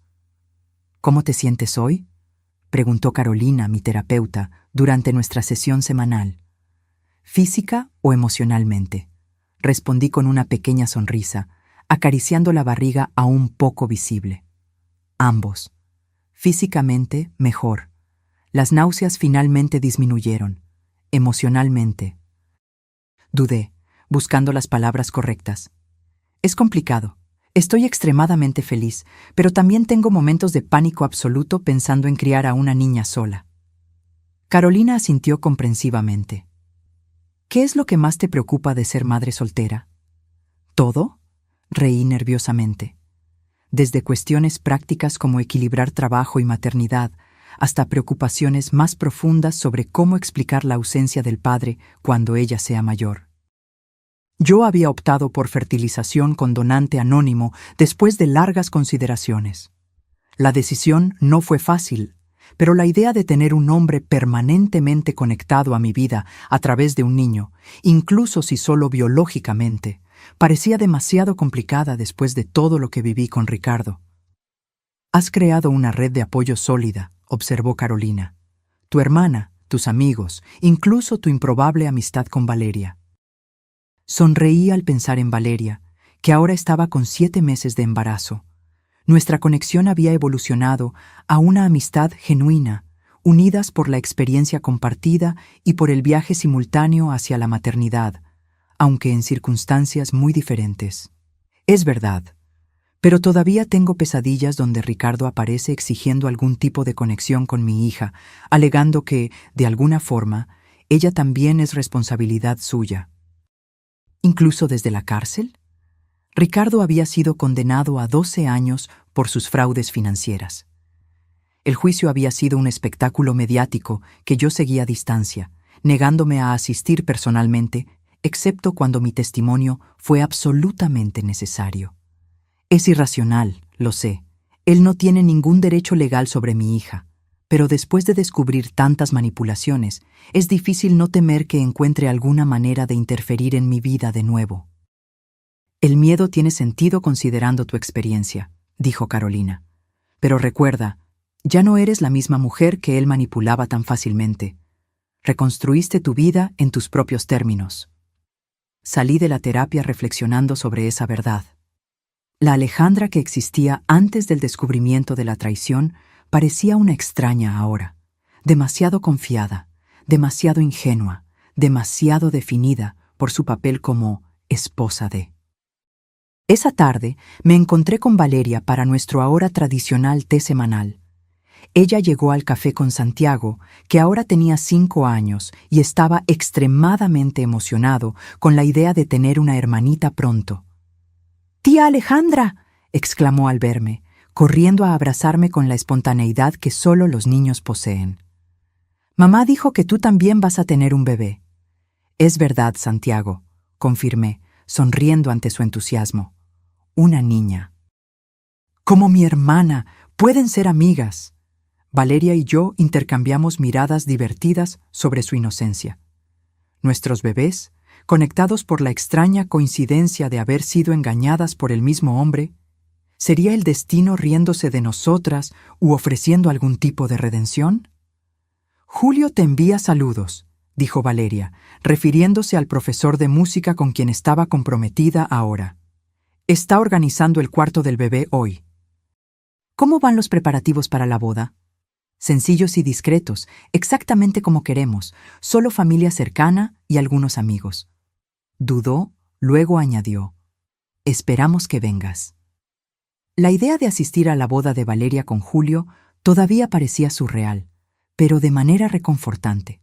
En medio de toda la destrucción que Ricardo causó, algo positivo había emergido: esta improbable amistad. No me la perdería por nada, aseguré. Mientras conversábamos sobre los preparativos para los bebés, mi teléfono vibró con una notificación. Era un correo electrónico del licenciado Ramos, mi abogado. «Disculpa, necesito revisar esto», murmuré, abriendo el mensaje. El asunto era simple y directo: contacto de la penitenciaría. Mi estómago se heló mientras leía. «Alejandra, Ricardo solicitó autorización para enviarte una carta. Por ley, él tiene ese derecho a menos que obtengas una orden de restricción específica. Necesitamos hablar sobre cómo proceder». Valeria notó mi expresión. «No se rinde, ¿verdad?», comentó, la voz amarga. «¿Qué vas a hacer?». «No sé», admití. «Parte de mí quiere cortar cualquier posibilidad de contacto para siempre. Otra parte quiere saber qué tiene que decir», Valeria completó, comprendiendo perfectamente. «Es ridículo, ¿no? Después de todo lo que hizo». «No es ridículo», dijo ella gentilmente. «Es humano. Pasamos años creyendo que este hombre nos amaba. Es natural querer algún tipo de cierre, explicación, cualquier cosa que le dé sentido al sinsentido». Santiago, aburrido con la conversación adulta, había sacado un librito de su mochila y hojeaba las páginas coloridas, ajeno a la tensión. «¿Recibiste algún contacto de él?», pregunté. «Intentos, a través de su abogado, sobre derechos de visita a Santiago». Ella negó con la cabeza. Me negué, obviamente. Julio está solicitando la adopción. Observé al niño concentrado en su libro.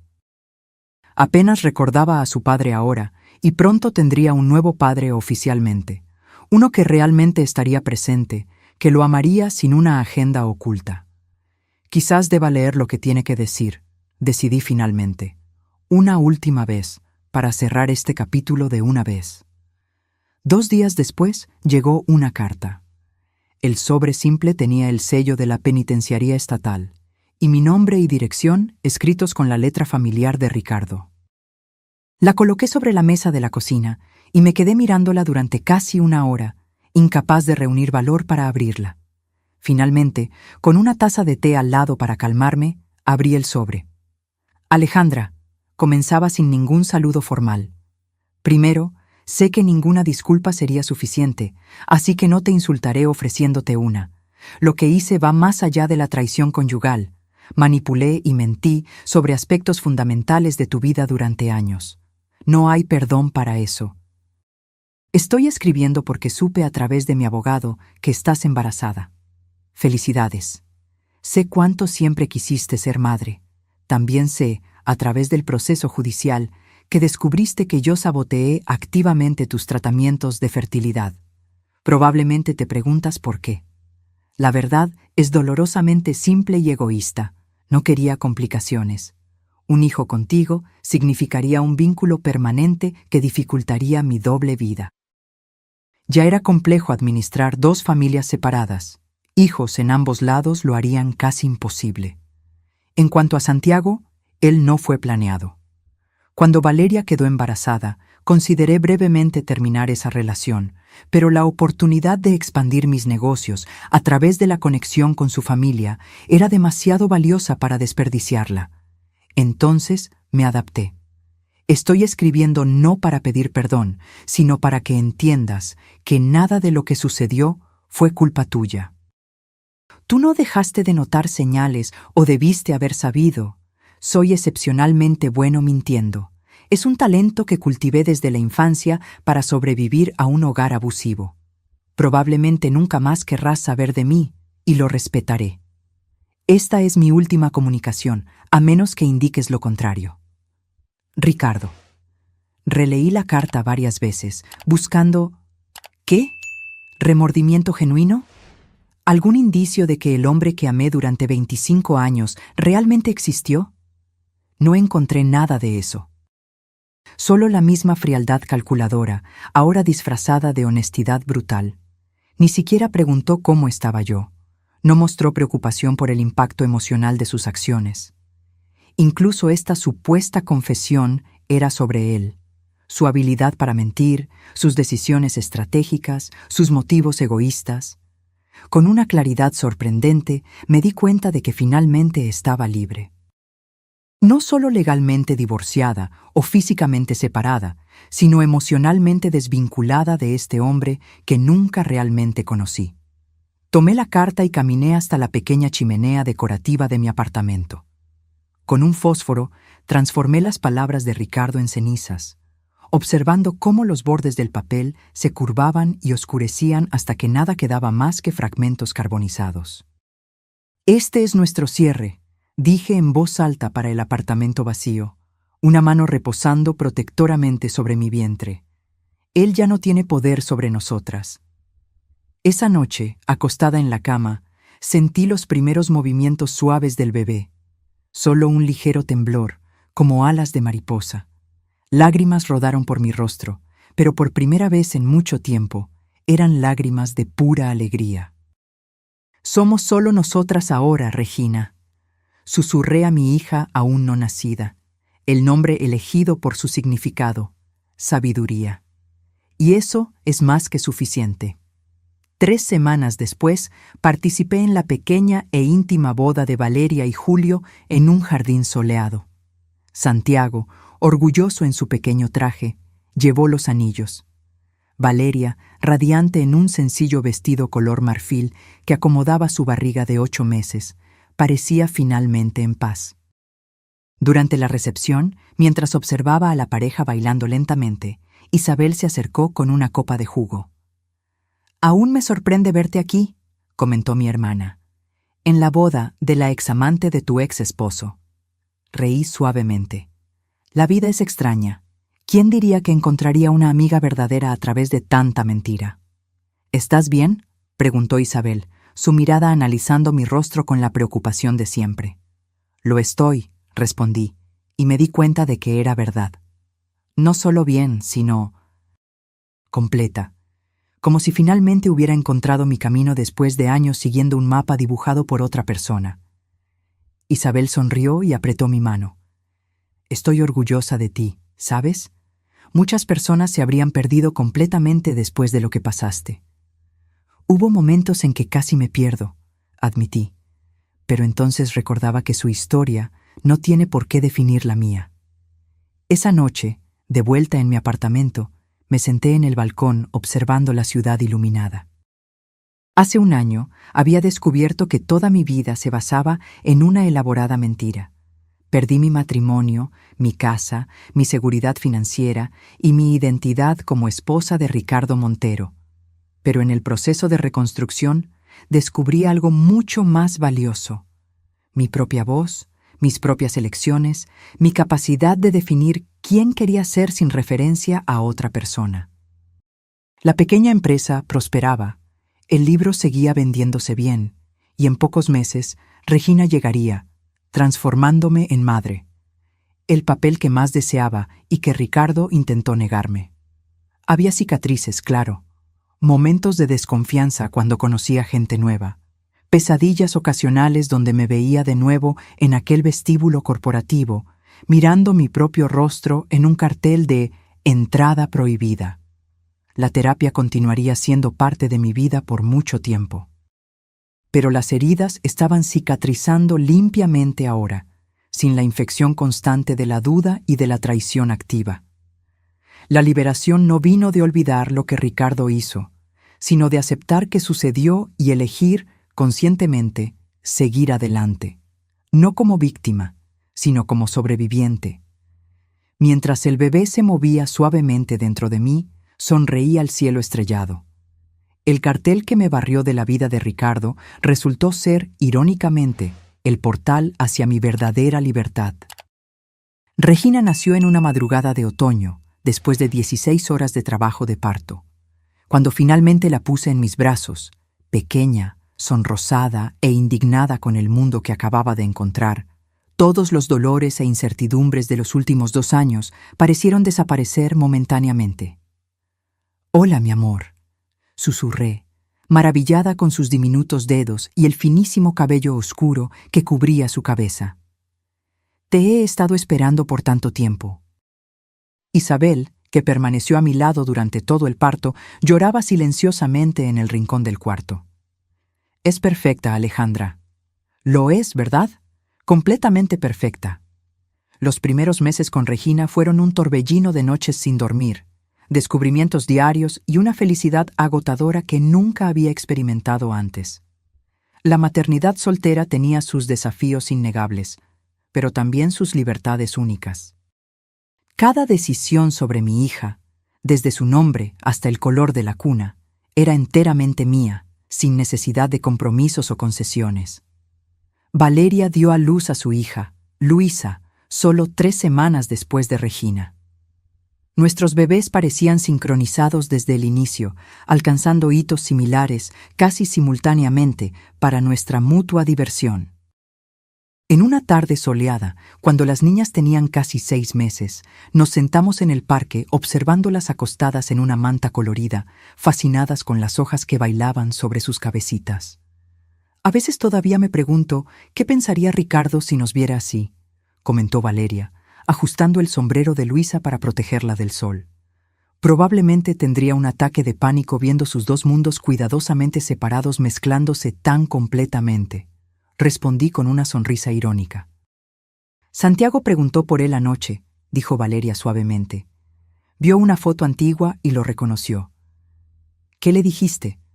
«La verdad adaptada para un niño de 6 años, que su padre biológico hizo cosas malas y está pagando por sus errores, pero que eso no tiene nada que ver con él, que Julio lo ama como un padre y que nuestra familia está completa exactamente como es». ¿Cómo reaccionó?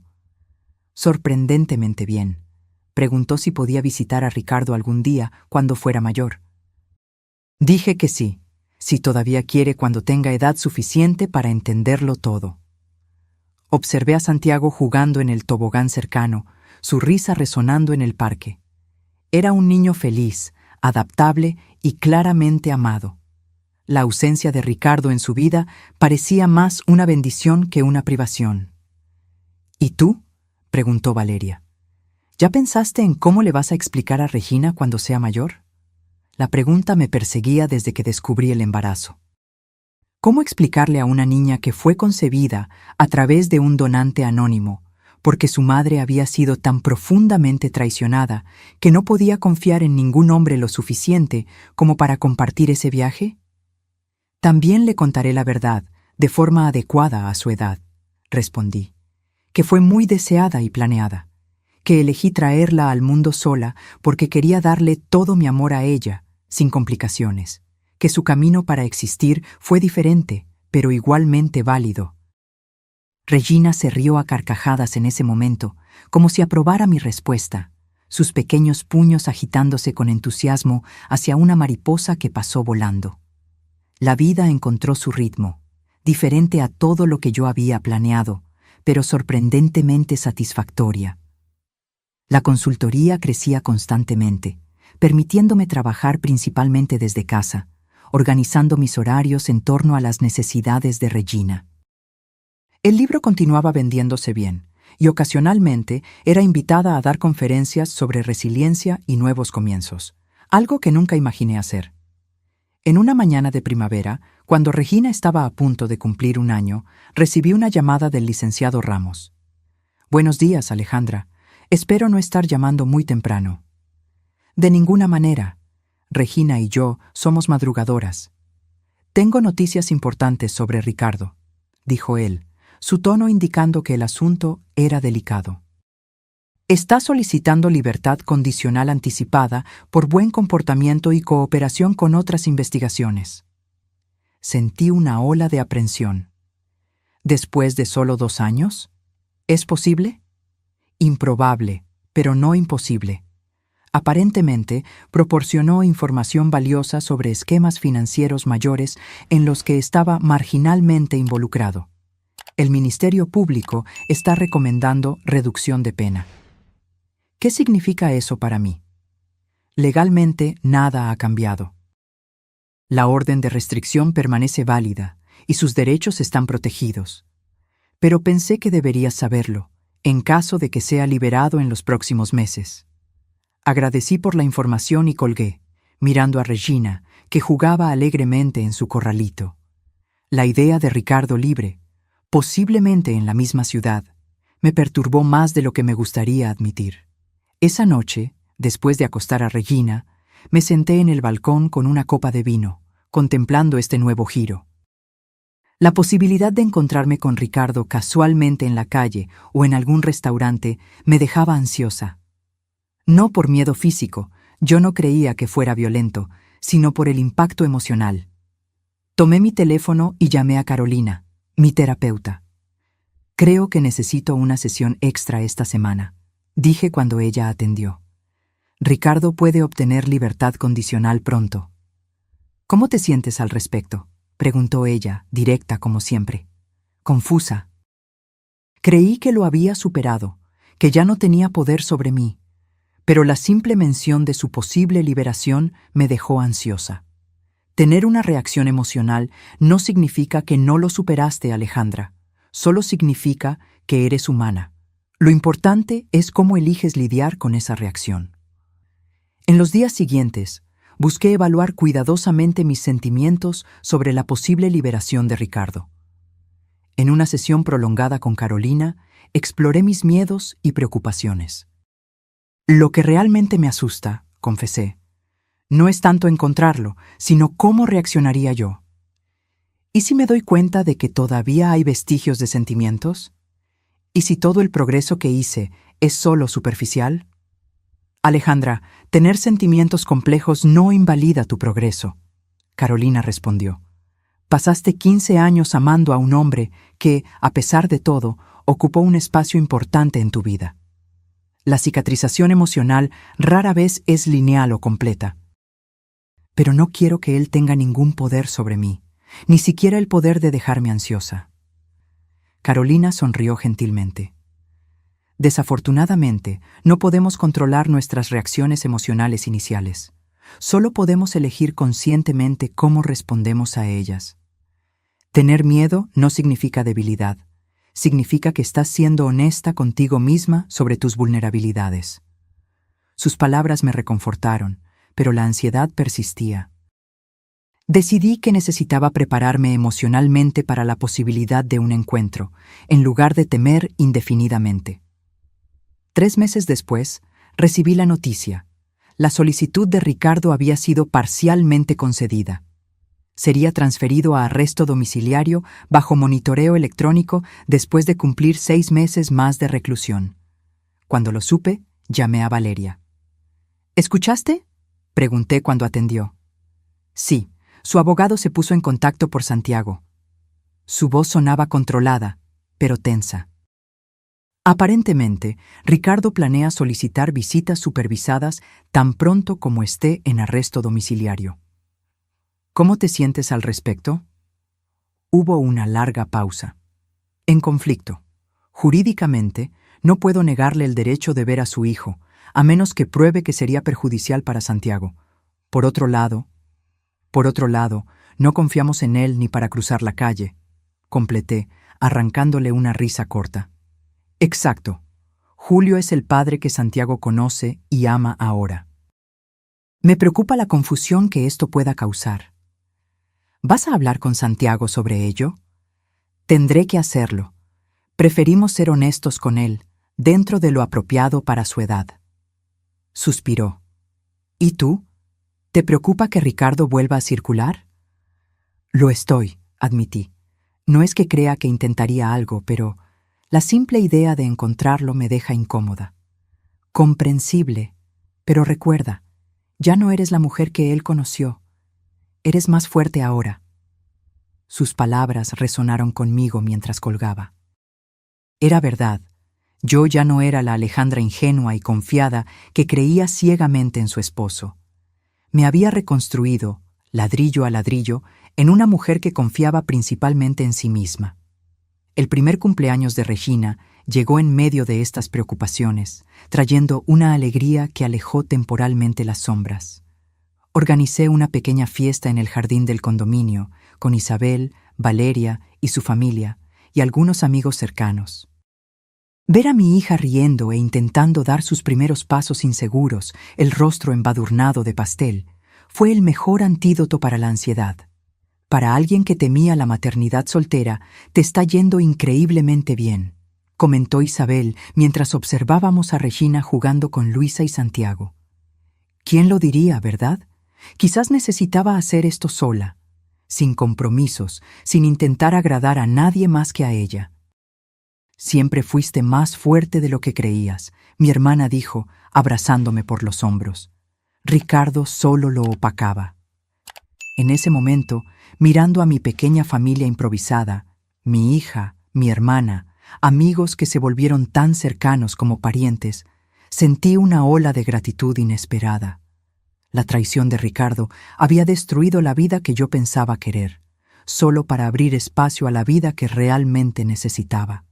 6 meses pasaron rápidamente. Regina crecía todos los días, desarrollando una personalidad fuerte y curiosa. Mi empresa se expandió, contraté una asistente y comencé a aceptar proyectos mayores. La vida seguía adelante, la sombra de Ricardo disminuyendo gradualmente. Entonces, en una tarde común de martes, sucedió. Estaba en el supermercado con Regina en el carrito, distraída escogiendo frutas, cuando oí una voz familiar. ¿Alejandra? Me giré lentamente, mi corazón acelerándose. Ricardo estaba parado a pocos metros, sosteniendo una cesta de compras. Parecía más delgado, cabellos ligeramente canosos en las sienes. Llevaba un grillete electrónico mal escondido bajo el pantalón. Por un momento me congelé, todos los escenarios que había ensayado mentalmente desapareciendo instantáneamente. Regina, ajena a la atención, balbuceó alegremente y arrojó su juguete al suelo. Me agaché para recoger el juguete, ganando preciosos segundos para recuperar la compostura. Cuando me levanté, estaba sorprendentemente calmada. «Ricardo», dije simplemente, sin ofrecer nada más. Sus ojos se fijaron en Regina, una expresión ilegible cruzando su rostro. «Entonces es verdad, tienes una hija». «Sí, ella es Regina». Él dio un pequeño paso adelante, como si quisiera verla mejor, pero detuve el movimiento con una mirada firme. «Se parece a ti», comentó, un tono extraño en su voz. ¿Arrepentimiento? ¿Curiosidad? No pude identificarlo. «¿Qué quieres, Ricardo?», pregunté directamente. Pareció sorprendido por mi abordaje directo. Otro cambio de la Alejandra que él conoció. Nada específico, solo te vi y pensé que debía saludar. Hizo una pausa incómoda. Supe de tu libro y de tu empresa. Parece que te va bien. Me va bien, confirmé, sin elaborar. Un silencio extraño se instaló entre nosotros. Me di cuenta de que estaba esperando sentir algo. Rabia, miedo, cualquier vestigio del amor que una vez tuve por él. Pero mirando su rostro ahora familiar y simultáneamente extraño, sentí solo nada, como observar a un extraño que vagamente me recordaba a alguien que conocí hace mucho tiempo. «Tengo que irme», dije finalmente, preparándome para alejar el carrito. «Alejandra», me llamó, su voz más suave. «Lo siento, por todo». Lo miré largamente, tratando de detectar la sinceridad detrás de las palabras. Sus ojos parecían diferentes, menos seguros, menos calculadores.